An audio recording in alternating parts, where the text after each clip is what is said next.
మన ప్రభువును రక్షకుడునునైన యేసుక్రీస్తుల వారి యొక్క ప్రశస్తమైన నామమునకే మహిమ ఘనత ప్రభావములు యుగయుగములకు కలుగునుగాక. సర్వాధికారి అయిన దేవుడు ఆయన గొప్ప కనికరమును బట్టి మరొక శ్రేష్టమైన శుభదినములో దేవుని విలువైన మాటలు మనము ధ్యానము చేయడానికి ప్రభు మనకిచ్చిన ఈ గొప్ప సదవకాశమును బట్టి దేవాది దేవునికి మనం ఎంతగానో స్తుతులు చెల్లించబద్ధులమై ఉన్నాము. అదే సమయములో ఆత్మీయులు, దేవుని ప్రియబిడలు ఇంతవరకు ఆయన గొప్ప కనికరాన్ని బట్టి, కృపను బట్టి జీవముతో మనమందరం ఉండగలిగి జీవాధిపతివైన దేవుని మాటలు ధ్యానము చేయుటకు దేవుని పాదములు చెంత కూర్చున్న దేవుని ప్రియబిడలైన మీ అందరికీ ప్రభువైన యేసుక్రీస్తు పేరట శుభవందనములు తెలియచేయుచున్నాను. దేవునందు ప్రియమైన వారులారా, ఈ దినమును చూడడం దేవుని మహాకృప. అందుకే ప్రభు పాదాల చెంత ఏ మాటలు మాట్లాడాలి అన్నప్పుడు ప్రభు ఈ దినాన మాట్లాడుతున్న అంశభాగము ఏమిటి అనగా, దేవుని కృప వలన ఇప్పుడు మనము ఏమై ఉన్నాము. దేవుని యొక్క కృప వలన ఇప్పుడు మనము ఏమై ఉన్నాము.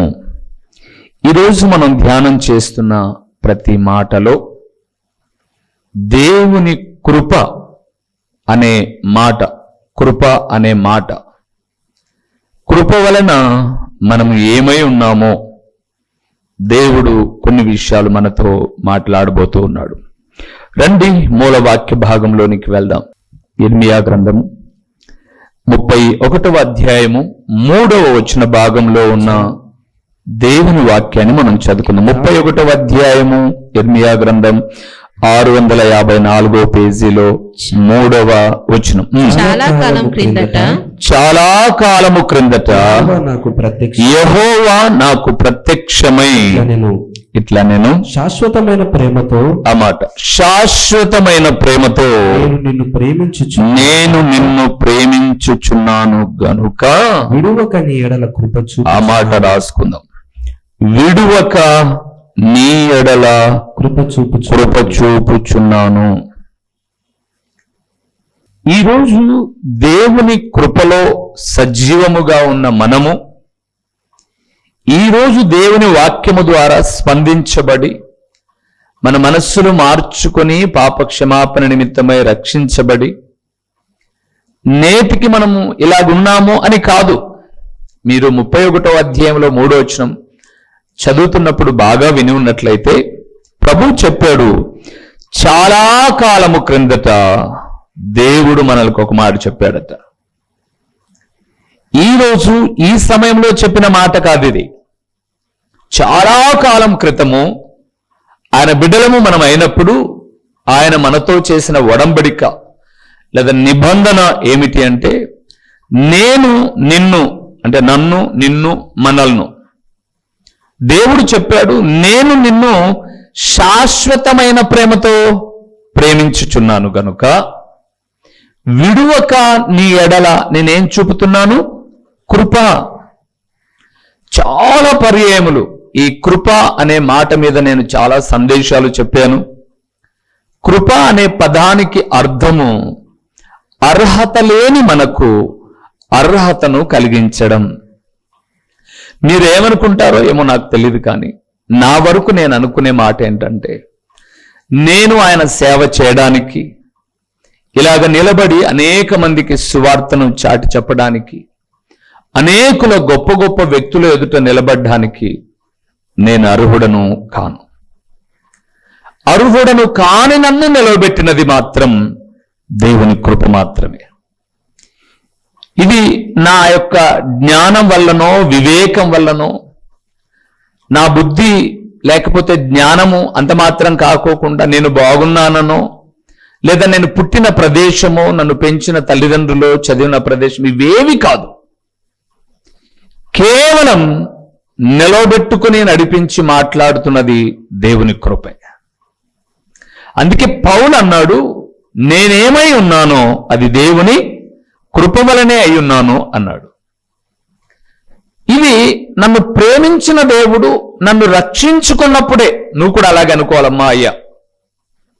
మనల్ని ప్రేమించిన దేవుడు మనల్ని రక్షించుకున్నప్పుడే ఒక మాట చెప్పాడు, వాగ్దానం. నేను నిన్ను శాశ్వతమైన ప్రేమతో ఏం చేస్తున్నాను? ప్రేమిస్తున్నాను. నువ్వు నా బిడ్డవు, నేను నీ తండ్రిని, నేను నిన్ను ప్రేమిస్తున్నాను. నా బిడ్డవైన నువ్వు కొన్ని తప్పిదాలు చేస్తావు, కొన్ని పొరపాట్లు చేస్తావు, నేను చెప్పినట్లుగా వింటావు, చెప్పినట్టుగా ఉండకుండా తిరగబడతావు. అయినా సరే నేను నీ మీద కృప చూపుచూ ఉన్నాను.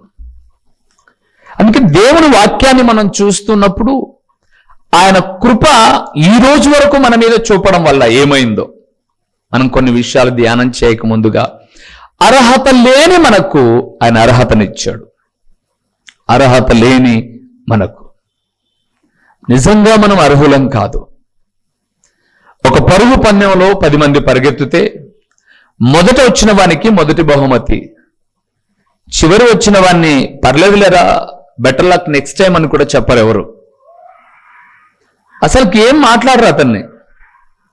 అలాంటి 10వ స్థానంలో ఉన్న మనల్ని ఆయన భుజం తట్టి, నేను నిన్ను ప్రేమిస్తూ ఉన్నాను, ఈరోజు కాకపోయినా ఒకరోజు నిన్న మొదటి స్థానంలో మొదటి వరుసలో నిలబెడతాను నేను, నువ్వు భయపడగాకు అని చెప్పడమే దేవుని కృప.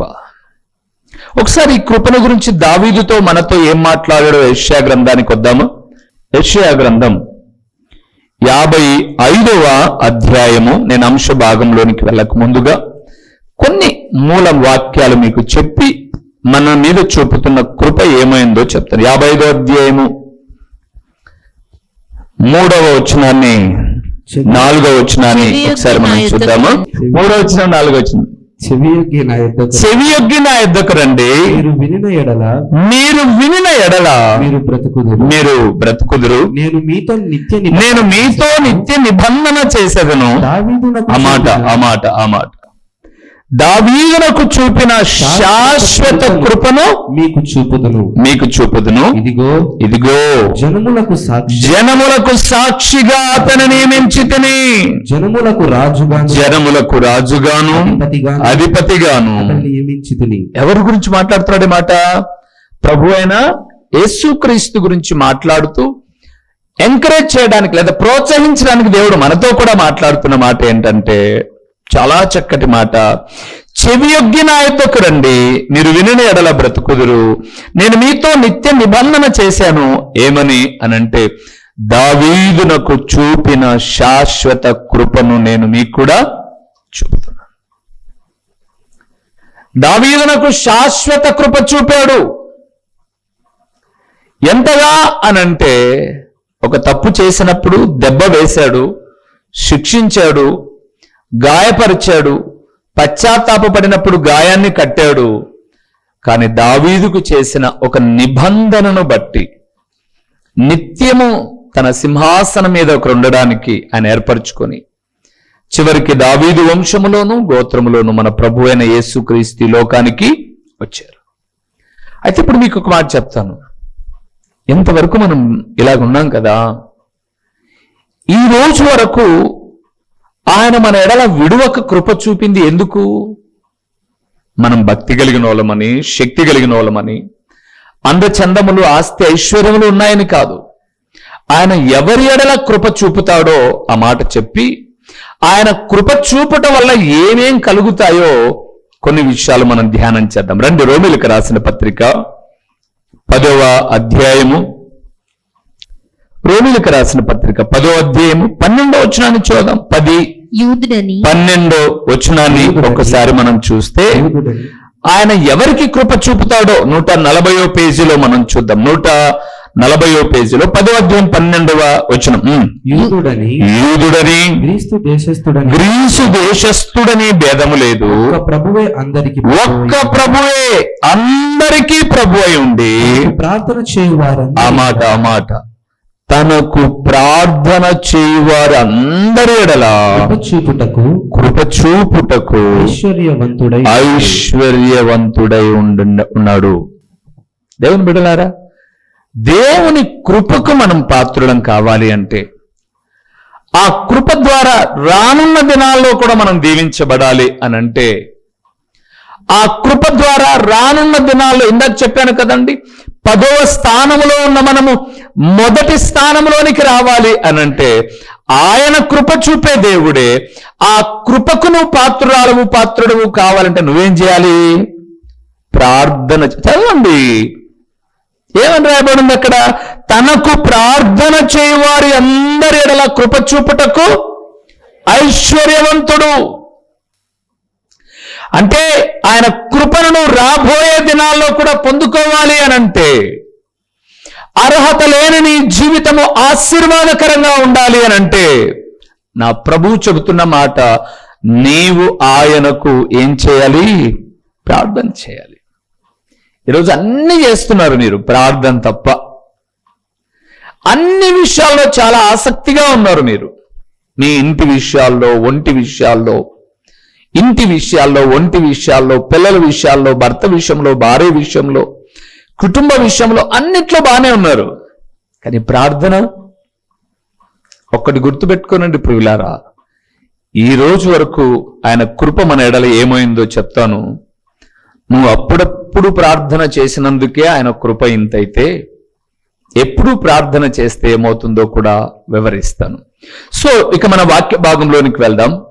దేవుని కృప వలన ఇప్పుడు మనం ఏమై ఉన్నాము అని అంటే, మొదటి విషయానికి వద్దాం. యోబు గ్రంథం 10వ అధ్యాయము, యోబు గ్రంథము 10వ అధ్యాయము 12వ వచనములో 427వ పేజీలో యోబు గ్రంథము 10వ అధ్యాయము 12వ వచనాన్ని చూద్దాం. జీవమును అనుగ్రహించి నా ఎడల కృప చూపితివి, నీ సంరక్షణ చేత ఆత్మను కాపాడితివి, నా ఆత్మను కాపాడితివి.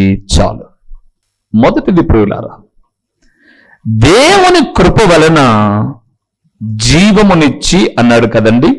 దాన్ని మీరు ఇలాగ రాసుకోండి, తప్పేం కాదు.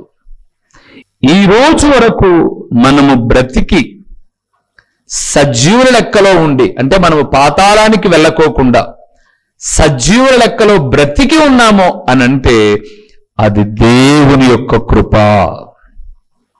యోబు అంటాడు 10వ అధ్యాయములో మొదటి వచనములో, నా బ్రతుకు నాకు విసుగు పుట్టింది అన్నాడు. బ్రతుకేం పుట్టిందంట? విసుగు. అప్పుడప్పుడు మన జీవితాల్లో కొన్ని బాధలు గుండా వెళ్తున్నప్పుడు, భర్త సహకారం సరిగా లేనప్పుడు, పిల్లలు మాట విననప్పుడు, ఒకవేళ గృహిణిగా భార్య సరైనటువంటి మాట విననప్పుడు విసుక్కుంటారు చాలామంది. ఏం బాగులే అన్నా, బ్రతక్క చావకున్నాను. విసుగు. యోబుకు అంత విసుగు ఎందుకు వచ్చింది? తన పరిస్థితి మనకు తెలుసు. ఆయన చాలా ఆస్తిపరుడు ఊజు దేశములో, కానీ ఈరోజు ఆస్తిపరుడు కాదు. చేతి నిండుతా ధనము, ఇంటి నిండుతా పనివాళ్ళు, ఆయన ముఖ దర్శనాన్ని చూసుకొని సంతోషించేవాళ్ళు. ఇలాగ ఆనందకరమైన తన జీవితంలో అపవాది చొరబడి విషాదాలను తీసుకొచ్చాడు. ఈరోజు తను ఉన్న పరిస్థితి నిజంగా విసుక్కునే పరిస్థితి, ఏం బ్రతుకులేని. కానీ విసుక్కున్నాను అన్నాడు. కానీ 12వ వచనంలో ఆ మాట మీరు చూశారో లేదో, జీవమును అనుగ్రహించి నా ఎడలను ఏం చేసావు? విసుకుంటే విసుకున్నానులే ప్రభువా, శరీరం అనారోగ్యం చేత ఉంది, స్నేహితులు వచ్చి ఒక్కొక్క మాట చెప్తున్నారు, నేను బ్రతికి ఉన్నాను నీ కృపను బట్టి. నా ఆత్మ పాతాళంలోనికి వెళ్ళలా, నేను ఇంకా బ్రతికి ఉన్నాను. అవును ప్రియులారా, ఒకసారి మీరు ఆలోచన చేయండి. 2025వ సంవత్సరం జనవరి ప్రారంభంలో మీ ఇంటికి వచ్చి మీ బంధువులు, రక్త సంబంధికులు ఎవరు హ్యాపీ న్యూ ఇయర్ అని చెప్పకపోయినా వారు ఎక్కడో ఒక చోట బ్రతికి ఉండేవాళ్ళు, ఏదో ఒక ఇంట్లో. వాళ్ళు ముసలోళ్ళ పడుసోళ్ళ అనేది తర్వాత విషయం. బ్రతికున్నారు జనవరి 1కి. 25వ సంవత్సరం మాట చెప్తున్నాను నేను. కానీ ఈరోజు ఈ వాక్యాన్ని మనం ధ్యానం చేసే సమయానికి 1వ తేదీ బ్రతికున్న వాళ్ళు, ఆ రోజు జీవముతో ఉన్న వాళ్ళు ఈరోజు చాలా మంది, మనకు తెలియని వాళ్ళు కాదు, మనకు తెలిసిన వాళ్ళే చాలా మంది ఈరోజు ఎలాగలేరు, జీవముతో లేరు. కానీ మనం బ్రతికున్నాం. ఎన్నో మరణ వార్తలు విన్నాం, ఎన్నో యాక్సిడెంట్ వార్తలు విన్నాం, ఎన్నో హత్యల గురించి విన్నాం, కానీ మనం బ్రతికి ఉన్నాం. అందుకే దేవుని కృప వలన విడువక చూపుతున్న ఆయన కృప మనలను బ్రతికించింది. కృపను దూరం చేసుకుంటే ఏమవుతుందో చెప్పమంటారా? సమూయేలు 2వ గ్రంథం 7వ అధ్యాయము 15వ వచనం. నిన్ను స్థాపించుటకై నేను కొట్టివేసిన సౌలునకు నా కృప దూరమైనట్టు అతనికి నా కృప దూరము చేయను. దేవుని ప్రియమైన వారలారా, దేవుని కృప మన మీద లేకపోతే, అందుకే మీరు బైబిల్ గ్రంథంలో మొదటి రాజు అయినటువంటి సౌలును గురించి ధ్యానం చేసేటప్పుడు, సౌలు ఇశ్రాయేలీలలో చాలా అందగాడు, చాలా సొగసైన వాడు. మీరు 11వ అధ్యాయం 1వ సమయంలో చూస్తే అందరి భుజముల కన్నా ఎత్తుగలిగిన వాడు, చాలా చక్కగా ఉన్నవాడు. రెండవది, తను రాజు కాకముందు చాలా తగ్గింపు కలిగిన వాడు, చాలా తగ్గింపు కలిగిన వాడు. మీరు చూడండి కావాలంటే, తన తండ్రి యొక్క, అంటే తన ఇంటి గాడిదలు తప్పిపోతే వాటిని వెతకడానికి వెళ్ళాడు.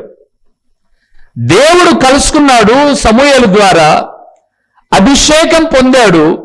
కొంతమంది విరోధంగా తిరగబడ్డారే, వాడేంద్ర వాటిలో బెన్నామీన్ అనబడేటటువంటిది చాలా చిన్న కడపటి గోత్రం, దాంట్లో మనం చేరడం ఏంది, అవసరం లేదు అని అనుకున్నప్పుడు సౌలు యొక్క వైరాగ్యం ఎంతదో తెలుసా? ఆయన అంటాడు, సౌలుతోనూ సమూయేలుతోనూ చేరనివాడు తుత్తునియలుగా చేయబడతాడు. ఎంత గొప్ప త్యాగం ఉన్నప్పుడు. అలాంటి సౌలు రాజు కాగానే కొంతకాలం పరిపాలన సాగగానే, మీరు సమూయేలు దగ్గర రాకపోతే తుత్తునియలు చేస్తా అన్న సౌలు తన జీవిత కాలంలో సమూయేలు దగ్గరికి పోలా. ఎందుకు పోలేదు అని అంటే, ఆయన గద్దించాడు. ఏంటో నువ్వు చేసేది? దేవుడు చెప్పింది నువ్వు చేసేదేంటి? దేవుడు చెప్పింది చేస్తే సంతోషపడతాడు, కానీ నువ్వు బలు అర్పిస్తే సంతోషపడడే ఆయన అని 1 సమూయేలు 15వ అధ్యాయం 22 నుంచి మనం చూసుకుంటూ వస్తాం. ఇలాంటి సౌలు సమూయేలు ఎప్పుడైనా గుర్తుపెట్టుకోండి ప్రియులారా, సాతానుడు నిన్ను దేవుని కృపకు దూరం చేయాలనుకున్నప్పుడు చాలా పర్యాలు చెప్పాను. మొదటిగా సంఘానికి దూరం చేస్తాడు, రెండవది సేవకునికి దూరం చేస్తాడు. ఇవి 2 దూరం అయిపోయాయంటే ఆటోమేటిక్ గా దేవునికి నువ్వు దూరం అయిపోతావు. ఏమైపోతే మేము బ్రతకలేమా? బ్రతికాడు సౌలు కొంతకాలం, కానీ కొంతకాలం తర్వాత మేలు కోరి ప్రార్థించే సేవకుడు లేడు, హెచ్చరికలు చేసే దైవజనుడు లేడు. ఇశ్రాయేలీయులు అందరూ కూడా చెదిరిపోతూ ఉన్నారు. అపజయాలు, ఓటమిలో తన జీవితం కొనసాగుతూ ఉంది. చివరికి సౌలు అనబడేటటువంటి వ్యక్తి ఎవరి దగ్గరికి వెళ్ళాడు? లాస్ట్కు చిల్లంగితనం, సోద చెప్పే వాళ్ళ దగ్గరికి వెళ్ళిపోయాడు. సమూయేలు నాకు కనపడడం లేదు, అమ్మ సమూయేలును రమ్మని చెప్పు, నేను మాట్లాడాలి, రేపు నేను యుద్ధానికి వెళ్తే గెలుస్తానో లేదో తెలియాలి అని అంటే, సమూయేలు ఆత్మ మాదిరిగా బయటకు వచ్చింది. కానీ అక్కడ చెప్పబడిన మాట ఏంటంటే, రేపు ఈ పాటికి నువ్వు కూడా నా స్థానంలో మృతుల లోకములో ఉంటావు. యుద్ధానికి వెళ్ళాడు సౌలు. ఒకానొక దినాన ప్రభునందు ప్రియులారా, చుట్టుముట్టిన ఫిలిస్తీయుల చేతిలో చచ్చి అవమానభరితడమవడం ఎందుకో అని అనుకొని తనను తాను కత్తి మీద పడి ఆత్మహత్య చేసుకుని ఏమయ్యాడు? చచ్చిపోయాడు. అందుకే దేవుడు దావీదుతో మాట్లాడుతున్నాడు సమయంలో 2వ గ్రంథం 7:15లో, నేను నిన్ను స్థాపించడానికై నేను కొట్టివేసిన సౌలునకు నా కృప దూరమైనట్టు నీకు నా కృప దూరం చేయను. ఇది చూసారా, సౌలు కుటుంబం భూమి మీద లేకుండా తుడిచిపెట్టబడింది ప్రియులారా. కానీ దావీదు కుటుంబం, తన పిల్లలు తప్పులు చేశారు, కానీ దావీదుకి ఇచ్చిన వాగ్దానమును బట్టి దేవుడు తన కృపను దావీదు సంతానానికి ఏమి చేయలా, దూరం చేయలా. ఈరోజు ప్రభునందు ప్రియులారా, నీవు బ్రతికున్నా నేను బ్రతికున్నా, మనము బ్రతికున్న ఈ బ్రతుకు దేవుని కృప వలన మనకు అనుగ్రహించబడింది. లేకపోతే ఏమయ్యే వాళ్ళం మనం? చూస్తారా కొన్ని ఏమయ్యే వాళ్ళము? కీర్తనల గ్రంథము 86వ కీర్తన 13వ వచనాన్ని మనం చూస్తే ప్రభునందు ప్రియులారా, చాలా చక్కటి మాట 498వ పేజీలో కీర్తనల గ్రంథం 86వ కీర్తన 13వ వచనాన్ని చూద్దాం. ప్రభువా, నా దేవా, నా ఎడల నీవు చూపిన కృప అధికమైనది, పాతాళపు అగాధము నుండి నా ప్రాణమును నీవు తప్పించి ఉన్నావు. మొదటిది ప్రియులారా, దేవుడు మన ఎడల చూపిన కృపను బట్టి చచ్చి పాతాళానికి వెళ్ళకోకుండా మనం ఏమయ్యాం? తప్పించబడ్డాం. లేకపోతే ఈ పాటికి పాతాళ వశమైపోయేవాళ్ళం మనం. అందుకే దావీదు అంటాడు అక్కడ 13వ వచనంలో, నా ఎడల నీవు చూపిన కృప అధికమై పాతాళపు అగాధము నుండి నా ప్రాణాన్ని నువ్వేం చేసావు? తప్పించావు ప్రభువా. నిజం ప్రభునందు ప్రియులారా, దినదినం ఎన్నో భయానకమైనటువంటి పరిస్థితులు, వెంటాడుతున్న పరిస్థితులు, అపవాది ఎవడిని మింగుదునా అని గర్జించు సింహం వలెవాడు కలిగి తిరుగుతూ ఉన్నాడు. మనము, మన పిల్లలు, మన భర్త, భార్య అపవాదికి చిక్కకోకుండా దేవుడు యోబు గ్రంథం 1వ అధ్యాయంలో చెప్పబడిన రీతిగా సాతానుడు అంటాడు, నువ్వు యోబుకును అతని కుటుంబానికి ఏమేశావు? కంచె వేశావు. అయితే కంచె తీ ప్రభువా, నీ ముఖం మీద నిన్ను ఉమ్మి వేసేటట్టు చేస్తానంటే కంచె తీసివేశాడు ప్రభువు. అపవాది వెళ్ళి చాలా శోధనలు పెట్టాడు, కానీ యోబు మాత్రం నిలిచి ఉన్నాడు. దేవుని బిడలారా, ఈ రోజు వరకు మన చుట్టూ ఉన్న కంచె ప్రభు వేసినది. చాలా పర్యాయములు వాడు వచ్చాడు, తాకాలని చూశాడు, వెనక్కి వెళ్ళిపోయాడు. అప్పుడప్పుడు మీరు పెద్ద పెద్దల వాళ్ళ ఇళ్ళకి చూడండి, చుట్టూ కాంపౌండ్ ఉంటుంది. ఒక 6 ఫీటో 7 ఫీటో 8 ఫీటో ఒక 6-8 అడుగులు చుట్టూ కాంపౌండ్ గోడ ఉంటుంది. ఆ కాంపౌండ్ గోడ మీద మరలా చిన్న కరెంటు తంతె మాదిరి కనెక్షన్ ఇచ్చింటారు. వాస్తవానికి అది ముట్టుకుంటే చచ్చిపోరు, కానీ షాక్ కొట్టి పడతారు. ఆ పడ్డ తర్వాత ఆ యొక్క జరిగిన సంఘటన ఇంటి వారికి గుర్తవుతుంది. అంటే గుర్తుపెట్టుకోనండి, ఆ చిన్నది షాక్ కొడితేనే వీడు పడిపోతాడు.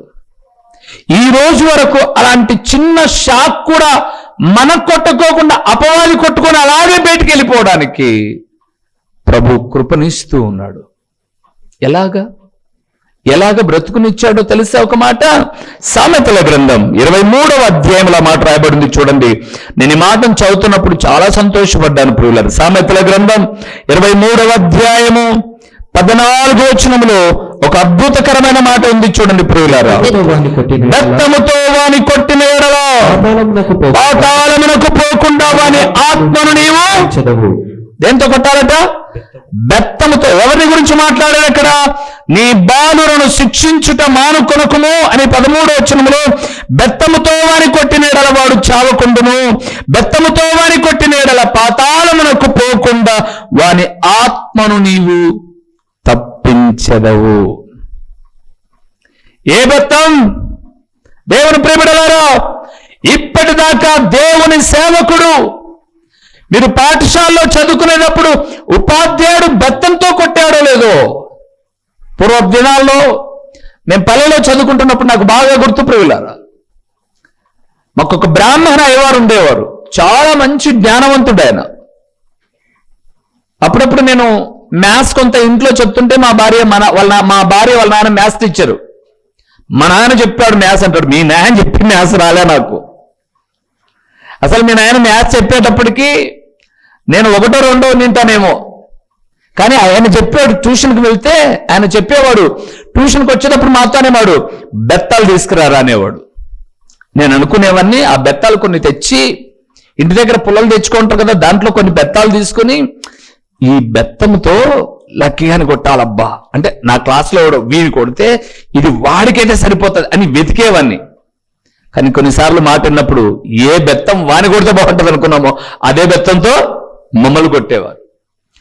బెత్తాలు చాలా తెచ్చి స్కూల్లో పెట్టేవాళ్ళం. ఈరోజు బెత్తం వాడితే టీవీ 9 అన్ని 9లు వచ్చి నిలబడుతున్నాయి. పైపెచ్చి తల్లిదండ్రులు కూడా ఏమంటున్నట్టు, ఎవరండి మీరు మా పిల్లలను కొట్టడానికి అంటున్నారు.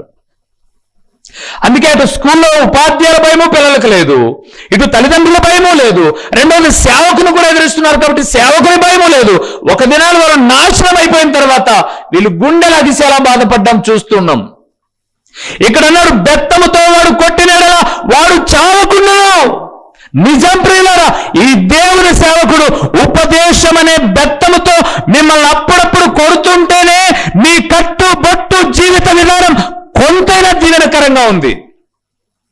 ఈ బెత్తముతో కొట్టే సేవకుడే లేకపోతే, ఈ ఉపదేశమే మీకు లేకపోతే మీరు ప్రార్థనకు వెళ్తూ ఉండేవారు, విచ్చలవిడి పాప జీవితాన్ని జీవించేవాళ్ళు కాదేమో. గుండెల మీద చేయవేసుకొని చెప్పండి.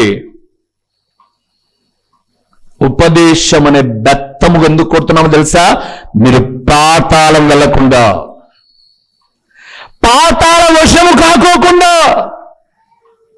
నేను ఉపదేశాన్ని చెబుతున్నప్పుడు బెత్తం దెబ్బ కన్నా సురుకు తగులుతుంటది కొన్నిసార్లు. మీకు బెత్తం దెబ్బ కొడితే క్లాస్లో ఫస్ట్ పీరియడ్ కొట్టాననుకోండి, ఆ రొంచేపు రుద్ది రుద్ది రుద్ది రుద్ది సెకండ్ పీరియడ్ కల్లా కొంచెం, థర్డ్ పీరియడ్ కల్లా కొంచెం, ఫోర్త్ పీరియడ్ కల్లా కొంచెం, ఇంటికి వచ్చి అన్నం తిని మధ్యాహ్నం పోయేసరికి ఏరా పొద్దున సార్ కొట్టాడంటే ఏం లేదు బాగుంది బాగుంది అని అంటారు మీరు. నేను ఉపదేశము హెచ్చరించినప్పుడు దాదాపు వారాలు మతికి పెట్టుకొని 3 నెలలకో 4 నెలలకో మా ఇంటికి వచ్చి మమ్మల్ని అన్నాను.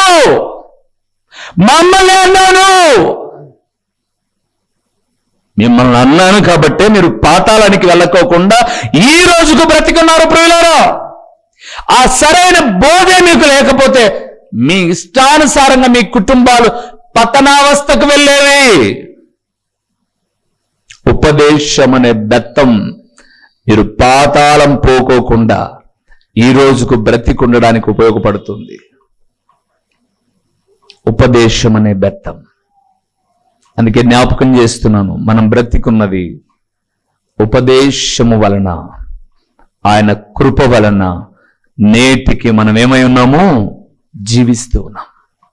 మా చిరునామా దైవజనుడు బ్రదర్ ఓ రూబేన్ గారు, క్రీస్తు ప్రార్థనా మందిరం, డోర్ నెంబర్ 1-386, నగరిగుట్ట, పులివెందుల, కడప జిల్లా. మీ ప్రార్థన అవసరాల కొరకై సెల్ నంబర్ 9989067409.